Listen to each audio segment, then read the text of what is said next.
అందరికీ నమస్కారం. ఇప్పుడు ఇక్కడ మన దగ్గర చూపించుకొని డెలివరీ అయిన వాళ్ళు వాళ్ళ ఎక్స్పీరియన్స్ మనతో షేర్ చేస్తారు. వాళ్ళు చెప్పిన విషయం బాగా మనసు పెట్టి వింటాం. ఎందుకంటే వాళ్ళ ఎక్స్పీరియన్స్ మనకుండే చాలా డౌట్స్ క్లియర్ చేసేస్తుంది,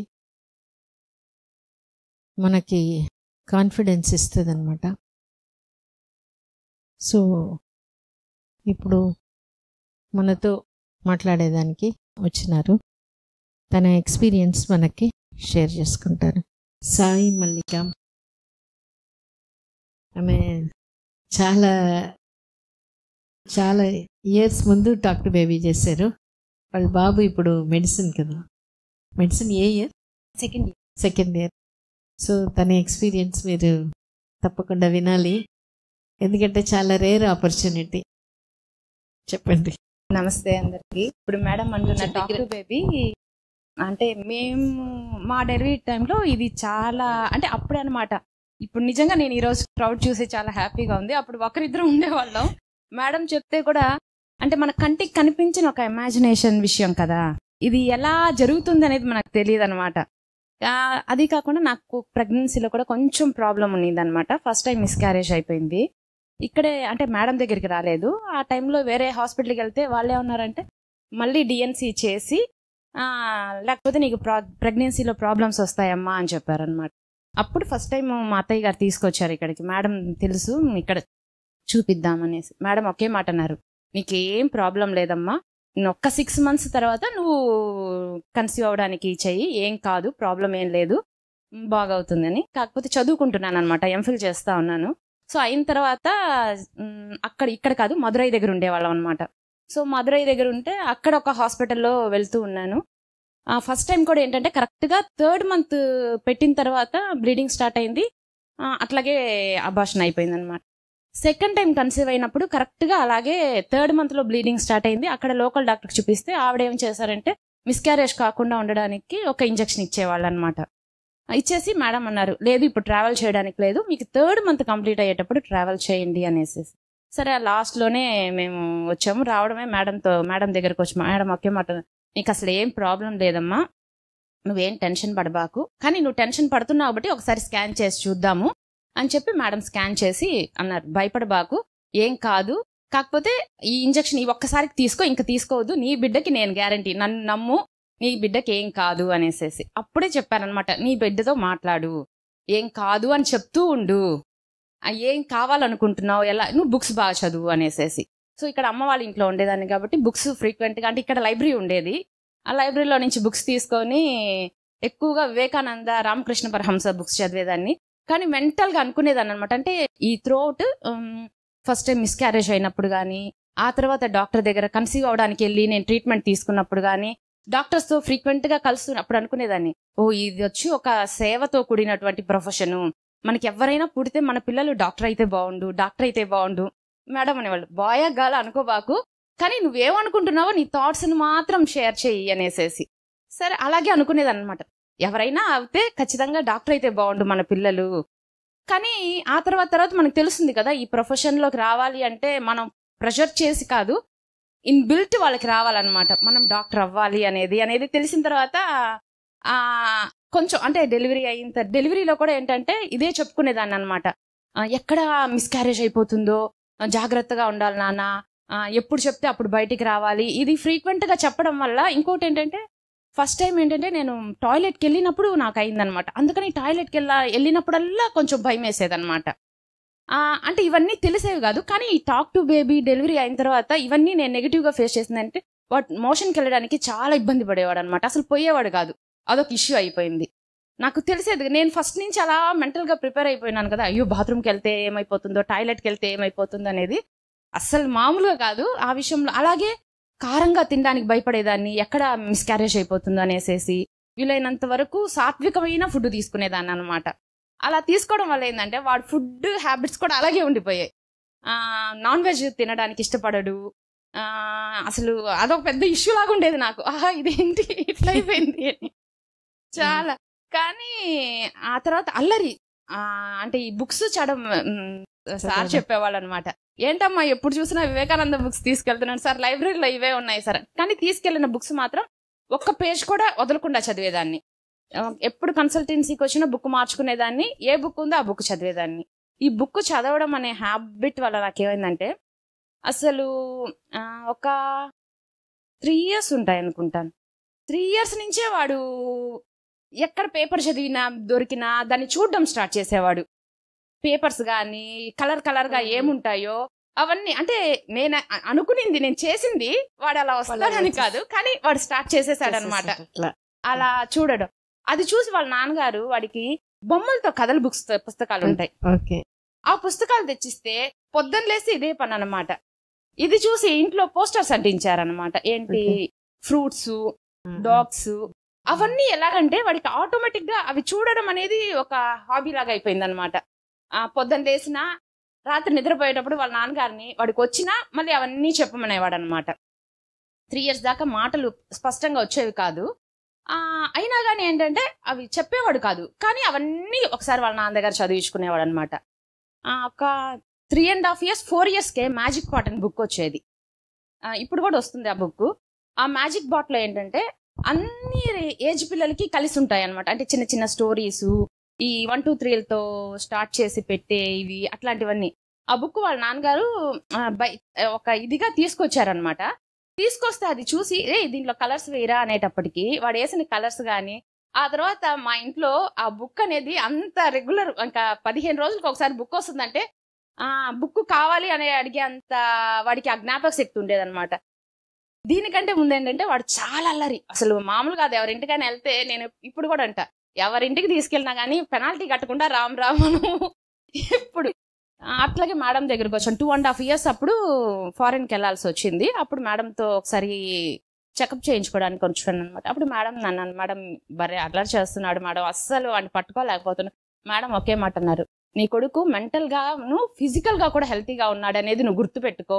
మగపిల్లలు ఇలాగే చెయ్యాలి, ఇలా ఉంటే వాళ్ళు హెల్తీగా ఉన్నారు అనేసి. మిగిలిన వాళ్ళ మాటలు నువ్వు నమ్మబాకు, మెల్లగా వాళ్ళకి అన్ని తెలిసేటప్పుడు వాళ్ళ బిహేవియర్ మారుతుంది. నువ్వు ఇవేవి మనసులో పెట్టుకోకు, నువ్వు వాడి పాటికి వాడిని వదిలేసే, నువ్వు వాడి మీద ప్రెషర్ పెట్టవాకు అనేది మేడం చెప్పి పంపించిన ఒక విషయం అనమాట. కానీ అది నిజంగా చాలా, అంతకు ముందు దాకా ఎంత అంటే మెంటల్ గా ఎవరింటికైనా వెళ్తున్నామంటే నాకు భయం అనమాట. అంటే వాళ్ళు ఏమనుకుంటారు, వెళ్ళినప్పటి నుంచి అంటే నేను మా వారు ఇద్దరం చాలా సైలెంట్ అని అనమాట. ఇదేంటి నీ కొడుకు ఇలా ఉన్నాడు, ఫస్ట్ మాట అదే అంటారు, ఇదేంటి రఘు కొడుకు ఇలా ఉన్నారు అంటారు అనమాట. కానీ దాని రిజల్ట్ అనమాట, వాడు పెద్ద కొంది మాకు అర్థమైంది, ఓహో వీడిని వచ్చి మనం ప్రెషర్ అంటే మేడం చెప్పిన తర్వాతే వాడిని కంట్రోల్ చేయడం ఆపేశాను. వాడి సంగతి వాడు చూసుకుంటాడు అని వదిలేసేసి కొంచెం రిలాక్స్ అయ్యాను అనమాట. చదువులో కూడా అలాగే ఉండేవాడు. అంటే మిగిలిన పిల్లలు రెగ్యులర్ గా చదివేదానికంటే వాడు డిఫరెంట్ గా ఉండేదన్నమాట. అక్కడ ఫారిన్ లో అంతా ఏంటంటే పిల్లల్ని ప్రెషర్ చేయరు చదివించుకోవడానికి. క్లాస్ లో కూర్చుంటే వింటారు, లేదంటే వాళ్ళకి వెనక బోర్డు ఉంటుంది అనమాట, వాళ్ళు బొమ్మలు గీసుకుంటారు, లేకపోతే వేరే వాళ్ళకి ఏం యాక్టివిటీస్ ఉంటాయి. ఎప్పుడు పేరెంట్స్ టీచర్స్ మీటింగ్ వెళ్ళా, మీ అబ్బాయి ఎప్పుడు వెనక బోర్డు దగ్గరే రంగులు వేసుకుంటున్నాడు మేడం. అప్పుడు ఎప్పుడు చూసినా వాడు కలరింగ్ లో లేకపోతే అక్కడ ఉండే బొమ్మల్ని చూడడం ఇదే చేస్తున్నాడు అని. ఓకే, చదవడం వరకు చదువుతున్నాడు కదా, మరీ సున్నాలు తెచ్చుకుంటే ఆలోచించాలి కానీ ఏదో వస్తున్నాయని అలాగే వదిలేసేదాన్ని. అంటే టెన్షన్ పడేదాన్ని కదనమాట. ఈ వీడు చేసే యాక్టివిటీస్ చూసి నేను అనుకునేదాన్ని, వీడు పెద్ద అయితే ఏమవుతాడో అనేసేసి. 9th వచ్చేటప్పుడే దీనికంటే ఏంటంటే మేడం చెప్పేటప్పుడు చెప్పేవారనమాట. అప్పుడు చెప్పిన కథ ఒకటి ఉండేది. ఎప్పుడు మేడం ఏమనేవాళ్ళంటే, ఒక ఆవిడ ఉండేది విలేజ్ లో, వాళ్ళ ఇంట్లో ఆవిడకి కొడుకు వచ్చి ఫారెన్కి వెళ్ళాలని కోరిక. ఎప్పుడు వాకిట్లో కూర్చొని ఫ్లైట్ ఎగురుతూ ఉంటే ఆ ఫ్లైట్ చూసి అనుకునేది, నా కొడుకు ఇప్పుడు ఫ్లైట్ ఎక్కాలి, నా కొడుకు అదే చెప్పేవాళ్ళు అనమాట మాకు మేడం. నేను అనుకునేదాన్ని, మేడం ఇలా చెప్పారు కదా, మనం అనుకుంటున్నాం కదా డాక్టర్ అవ్వాలని అనుకున్నాము, బట్ అది ఎంతవరకు పాసిబిలిటీనో మనకు తెలియదు. అంటే ఆ తర్వాత తెలిసిపోయింది ఇది ప్రెషర్ చేసి చదివించేది కాదు అనేసేసి. 9th వచ్చేటప్పుడు ఇంకొకటి ఏంటంటే, అలాగే మా ఇంటి దగ్గర ఒక అబ్బాయి ఉండేవాడు సురేష్ అనేసి. వాడికి 2 years అనమాట. వీడు పుట్టే ముందు నుంచి వాడికి 2 years, అంటే డెలివరీ అయ్యేటప్పుడు వాడికి 3.5 years ఉంటాయి. వాడిని మేము చాలా నాలెడ్జబుల్ అనుకునేవాళ్ళం. ఎందుకంటే చెప్పులు ఏ రకమైన పెట్టని కరెక్ట్ గా లెఫ్ట్కి వేస్తాడు, రైట్కి వేస్తాడు. అంటే పెద్దవాళ్ళ చెప్పులు కూడా మా కజిన్స్ ఉండేవాళ్ళు అనమాట. హై హీల్స్ ఇచ్చినా, ఏ హీల్స్ ఇచ్చినా కానీ వాడి కాళ్ళకి సరిపోవు, కానీ అలాగే వేసేవాడు అనమాట. నేను అక్కడ కూర్చున్నప్పుడు అంతా వాకింగ్ చేసేసి వాడిని చూస్తూ ఉంటా వాడు ఏం చేస్తున్నాడా అనేసి. వాడు అలా వేసుకుంటూ చూసేది. నేను అనుకున్నా ఇది నిజంగానే టాలెంటెడ్ పిల్లలు చేస్తారా, మనోడు చేస్తే ఎంత బాగుంటది అనుకునేదాన్ని. చిన్న విషయమే కానీ 1.5 year అప్పుడు అంటే ఫస్ట్ బర్త్డే అయిన తర్వాత మా బ్రదర్ వాడికి ఆ చెప్పులు శబ్దం వచ్చే చెప్పులు కొనుక్కొచ్చాడు అనమాట. నేను కావాలని లెఫ్ట్ ఇది రైట్ కి, రైట్ ఇది లెఫ్ట్ కి వేస్తే నడవడానికి ఏడ్చేవాడు వాడు. నాకు భలే అనిపించేస్తే. అట్లాగే ఆ తర్వాత కూడా వాడు కూడా ఇలాగే అనమాట, చెప్పులు మార్చి పెట్టినా కరెక్ట్ గా వేసేసుకునేవాడు. ఆ బెల్ట్ చెప్పులు అయితే అంటే బెల్ట్ చెప్పులు పెద్ద తెలియదు కదా, అయినా కానీ వాడు కరెక్ట్ గా వేసుకునేవాడు అనమాట. ఆ నడిచే ఒక్క అడుగు వేసిన వెంటనే వాడు కొనుక్కునేసేవాడు, ఇంకేడ్చేవాడు మార్చమని చెప్పులు. అలా ఉండేది. 9th వచ్చినప్పుడు అనుకున్నాం అనమాట, మా వారు అన్నారు ప్రెషర్ పెట్టకూడదు, వాడు ఏ డిసైడ్ చేసుకుంటే అదే మనం వాడిని చదివించడానికని. మా ఫ్యామిలీలో 100% అందరూ ఇంజనీర్స్ లేదా మ్యాథమెటిషియన్స్ ఇట్లాగే ఉన్నారనమాట. ఇంకా వీడి చుట్టూ అదే కదా ఉంది, వీడు ఏం సెలెక్ట్ చేసుకుంటాడు అని ఆలోచిస్తుంటే వాడు లేదమ్మా నేను బైపీసీ తీసుకోవాలనుకుంటున్నానని. అప్పుడు కూడా నేను సీరియస్గా అనుకోలేదు. వీడు నాన్ వెజ్ తినడు సరిగా, ఒకవేళ ఎప్పుడైనా షాప్ కి మా అమ్మగారు తోడుకి రమ్మన్నా గానీ వెళ్ళినా గానీ నన్ను అక్కడికి మాత్రం పిలవద్దంటాడు, వీడు ఎలా నించుంటాడు ఎలా చేస్తాడు అనేసి. 9th 10th లో కూడా నేను అప్పుడు కూడా రే డెసిషన్ మాత్రం ఇప్పుడు కూడా నువ్వు మార్చుకోవచ్చురా అనేసి, ఒకసారి డెసిషన్ తీసుకున్న తర్వాత మార్చుకోండి మా అన్నాడు. ఇంటర్లో జాయిన్ అయినప్పుడు కరెక్ట్ గా కరోనా టైంలో వీడు 2 years ఇంటర్ అయిపోయింది అనమాట. అప్పుడు కూడా నేను ఇప్పుడు కాకపోతే కూడా ఒక్కసారి ఆలోచించుకోరా, పర్వాలేదు రాకపోతే పర్వాలేదు, 1 year ఇంటర్ చేసి మళ్ళీ మనం ఇంజనీరింగ్ వెళ్ళిపోవచ్చు అనేసి. మా వాడని లేదు మా ఒక్కసారి డెసిషన్ తీసుకుంటే ఇంక ఇదే మా దారి అని. వీడు ఎలా అసలు ఎంతగా వాడిని టెస్ట్ చేసేదాన్ని అంటే, వీడు నిజంగానే ఒకవేళ ఎంబీబీఎస్ లో సీటు కొట్టి వెళ్ళిపోతే అక్కడ నిలబడగలడా, నాకు అసలు అది పెద్ద డౌట్ అనమాట. వీడు అక్కడికి వెళ్ళిన తర్వాత కూడా వెనక్కి వచ్చేస్తాడేమో అని డౌట్. లాస్ట్ దాకా అనాటమీ క్లాస్ లో వీళ్ళు ఉండడేమో అనేసి చాలా అనుకునేదాన్ని మేడం. నేను వీడికి ఫస్ట్ ఎవరైనా కింద పడతారంటే ఫస్ట్ నువ్వే ఉంటావేమో రా అనేదాన్ని. అట్లాంటి వాడు ఇప్పటికి కూడా వాడికి చికెన్ మటన్ షాప్కి వెళ్ళాలన్నా కష్టమే, కానీ ఆ అనాటమీ ఆ బాడీస్ దగ్గర అక్కడ నిలబడడంలో నిజంగానే ఎంజాయ్ చేస్తున్నాడు. అది ఎలా అనేది తెలియట్లేదు. వాడు చదివేటప్పుడు కూడా ప్లాన్డ్ గా చదువుకునేవాడు అనమాట. నేనైతే చాలా క్యాజువల్ గా ఉండేదాన్ని, రాకపోతే ఏదో ఒకటి చేసుకోవచ్చు లేరా, లేకపోతే 1 year ఇంటర్ చేసేసి మళ్ళీ ఇంజనీరింగ్ చేసుకోవచ్చు అనే ఒక దీంట్లో ఉండేదాన్ని. వాడు మాత్రం కాన్ఫిడెంట్ గా ఉండేవాడు, లేదు మా అయితే డాక్టర్ అవ్వాలి, లాంగ్ టర్మ్ కూడా నాకు అవకాశాలు నేను తీసుకోను, మా లాంగ్ టర్మ్ కూడా కొడితే ఇప్పుడే కొట్టాలి, లేదంటే నేను మైక్రోబయాలజీనో లేకపోతే బయోకెమిస్ట్రీనో ఏదో ఒకటి చేస్తాను కానీ ఇంకా వెనక్కి అయితే రానాలి.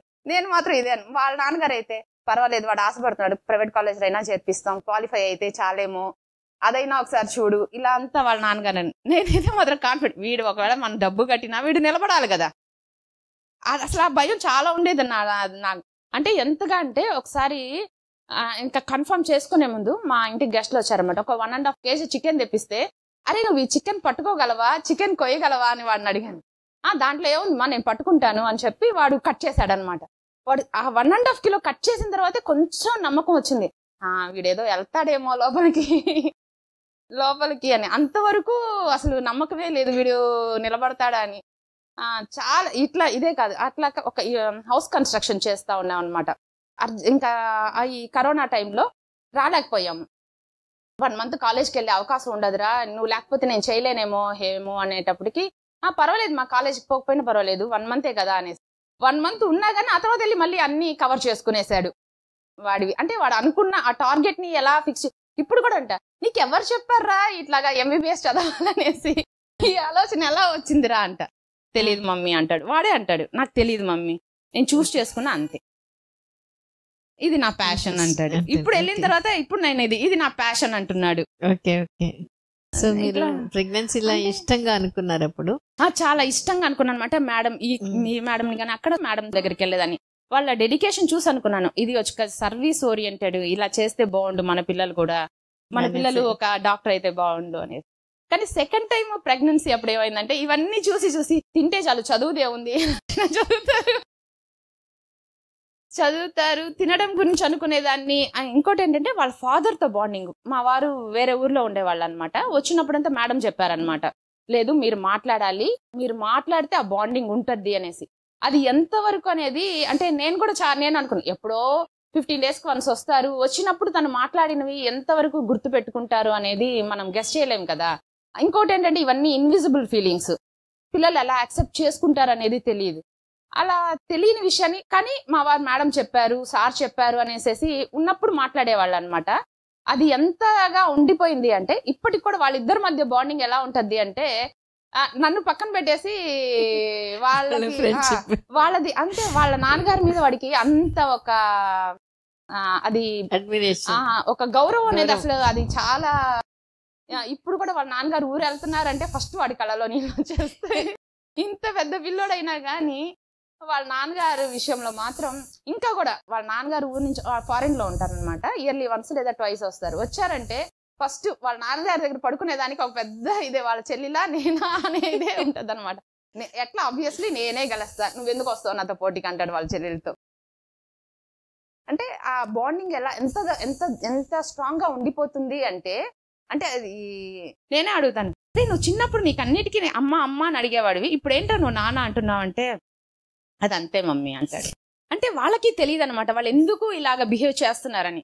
అవి సబ్ కాన్షియస్ లో సార్ అన్నారు కదా, సబ్ కాన్షియస్ లో రికార్డ్ అయిపోయినవి ఇంకా అంతే. అవి అసలు అంటే వాళ్ళకి తెలియకుండానే వాళ్ళు చేయడం స్టార్ట్ చేసేస్తారనమాట. ఆ బిహేవియర్ అలా వచ్చేస్తుంది.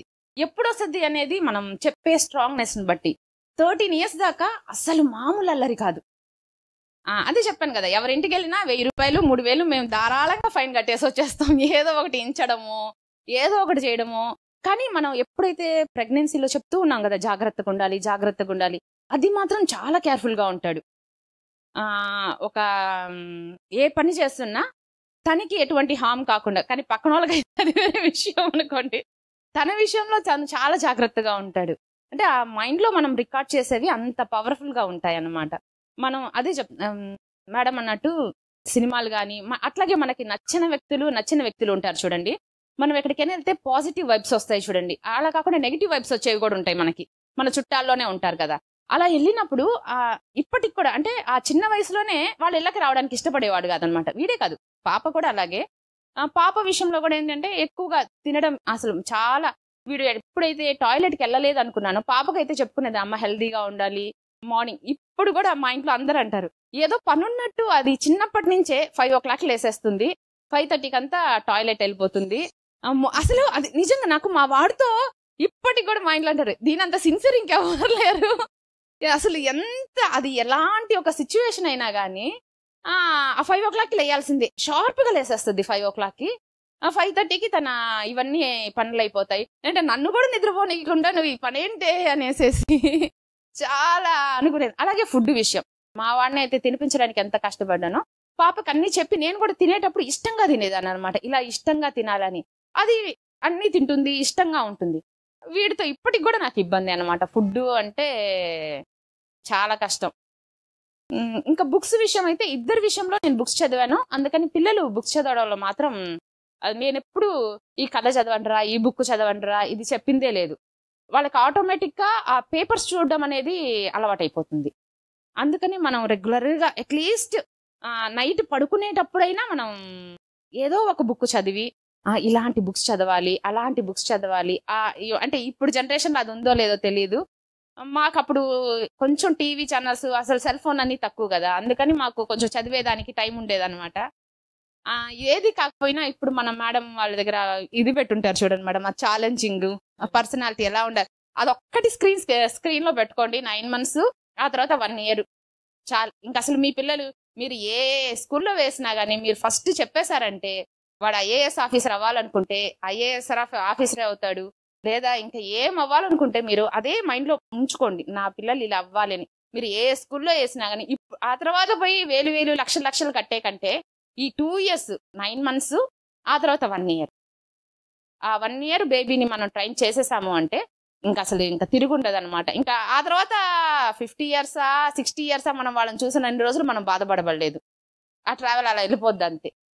అంటే నేను ఎక్స్పీరియన్స్ కాబట్టి నేను మీ టైంలో ఉన్నప్పుడు నాకు ఇవన్నీ ఎట్టుండేవంటే జరుగుతాయా అనుకుంటూ చేసాము. మీరు కాన్ఫిడెంట్ గా చేయండి, ఇంకా కాన్ఫిడెంట్ గా చేయండి, ఖచ్చితంగా జరుగుతాయి. అసలు ఇంకా మనం ఏం చేయబడలేదు పిల్లలకి. అంత పాజిటివ్, ఎంత పాజిటివ్ గా ఉంటే అంత మంచిది. వీలైనంత వరకు పాజిటివ్ గా ఉండండి. అసలు ఎటువంటి ఇది. అట్లాగే డెలివరీ టైంలో కూడా బాబు డెలివరీ టైంలో కూడా ఏమైందంటే ఇలా చెప్తూ ఉన్నాను, ఒక 2 days అంటే యాక్చువల్గా ఒక 1 week తర్వాత డెలివరీకి మేడం డేట్ ఇచ్చినారనమాట.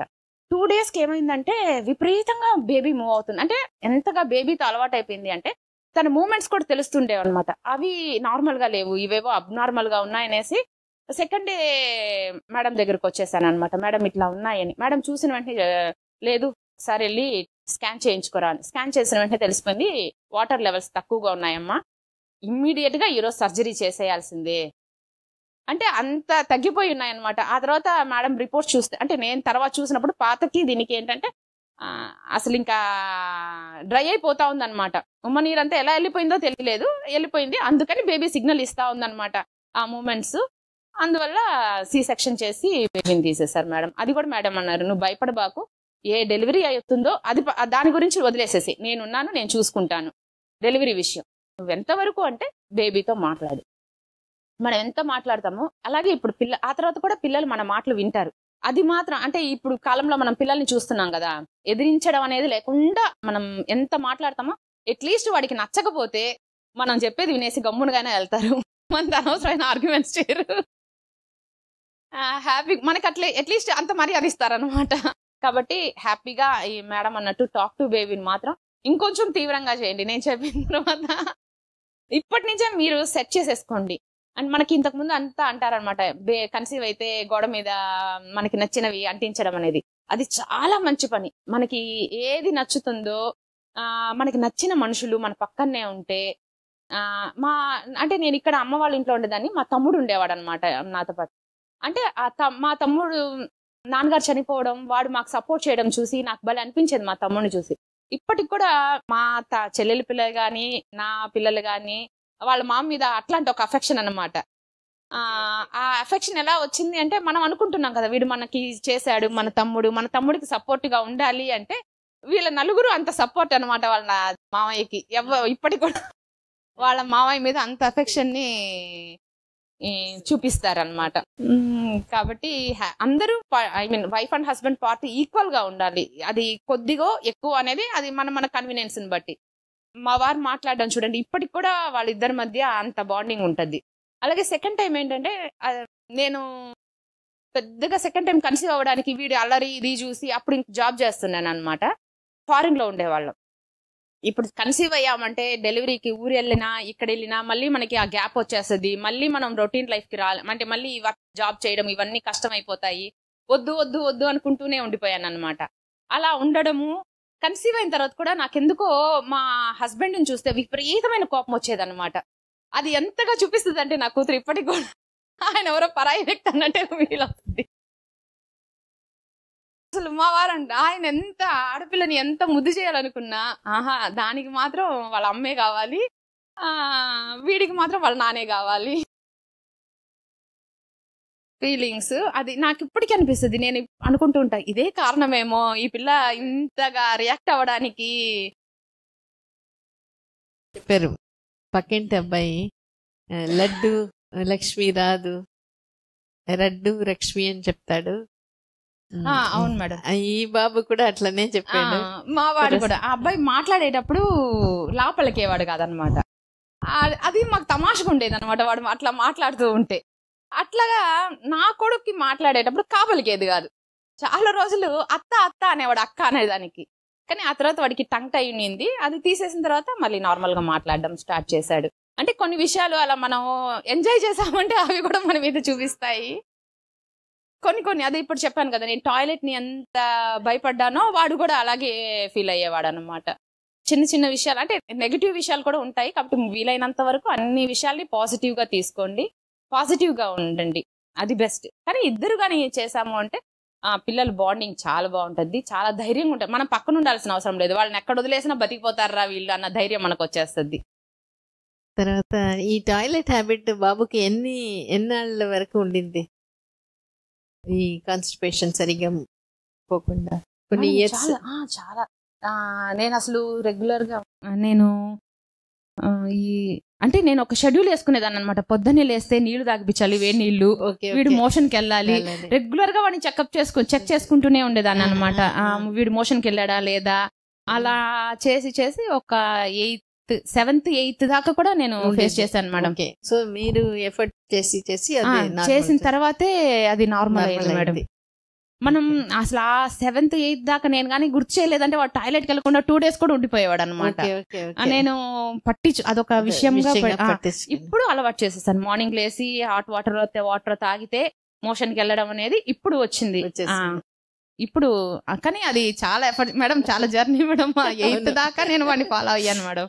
నాకు పైగా ఫుడ్ కూడా అంతే. అసలు ఇప్పుడు కూడా నాన్ వెజ్ ఆ స్పైసీ కుకుంబరు పప్పు అలా ఇచ్చాం అనుకోండి, అసలు అదేదో పెద్ద ఫీస్ట్ లాగా ఫీల్ అయిపోతాడు. మనం బిర్యానీ అలా ఏమన్నా చూపించామంటే తినాల్సిందేనా అన్నట్టే చూస్తాడు మేడం.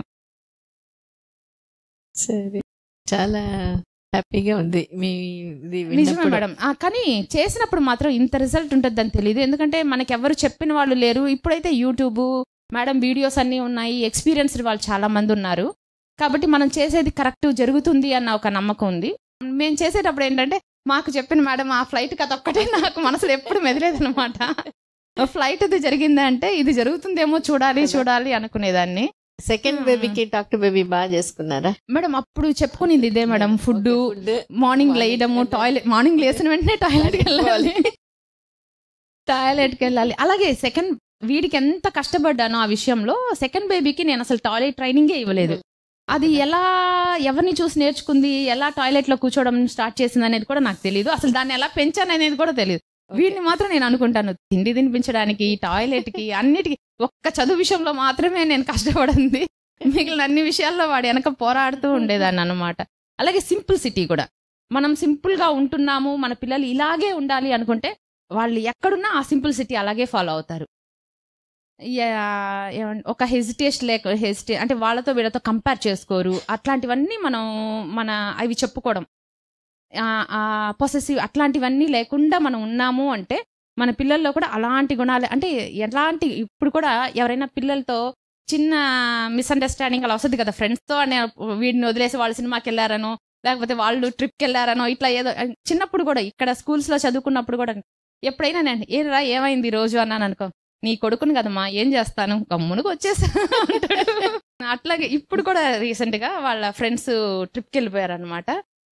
ఇంట్లో వీడి ఇక్కడికి వచ్చేస్తున్నారు అనమాట. చూడమా, నన్ను వదిలేసి వెళ్ళిపోయారు వాళ్ళు, వెళ్తే ఇంక అసలు మాట్లాడను అన్నాడు. నేను ఆ తర్వాత ఫోన్ చేసినప్పుడు వెళ్ళిన తర్వాత ఏంటంటే, వాళ్ళు ఏం చెప్పలేదు, ఏం చేస్తావు, నీ కొడుకు కదా అంతేమో అంటాడు. అంటే ఆ వైలెన్స్ గా ఉండే వాళ్ళ థాట్స్ కూడా కంట్రోల్ చేయొచ్చు మనము. అంతవరకు ఈ టాక్ టు బేబీ చాలా సపోర్ట్ చేస్తుంది. మీరు అసలు ఆ క్యారెక్టర్ ఎలా అనుకుంటారో, 9 months అనుకోండి, 1 year మనం మిల్క్ ఇస్తాం కదా, ఇచ్చినప్పుడు అనుకోండి చాలు. ఇంకా ఆ తర్వాత అసలు మీరు వదిలేసేయండి, ఆ చెట్టు అది పెరిగిపోతుంది అంతే. ఆ తర్వాత మళ్ళీ నా కొడుకు ఏం చదువుతాడో అని ఆలోచించబడలేదు, మీరు చెప్పేసరిగా అయిపోతారు అంతే. మీరు అనుకోవచ్చు ఇంతకుముందు చేసేవాళ్ళు కదా, అంటే ఇంతకుముందు 10 మంది పిల్లలు ఉంటే ఒక్కడు అయ్యేవాడు అనమాట. ఆ ఒక్కడిని ఏంటంటే ఆ మదర్ అనుకోని ఉంటుంది, వీడు ఇలా అయితే బాగుండు, వీడైనా చదువుకుంటే బాగుండు అనేసి. అప్పుడు ఆ పిల్లలు చదువుకునే వాళ్ళే ఉంటారనమాట. ఇది మనం ఇప్పుడు వేయగలిగాము అంటే జనరేషన్కి మనం మంచి ఒక క్యారెక్టర్ ఉన్న పిల్లల్ని, మనుషుల్ని మనం ఇచ్చిన వాళ్ళం. అది మదర్స్ చేతిలో ఉంది, సెకండ్ ఫాదర్స్ చేతిలో ఉంది. Thank you madam, thank you so much.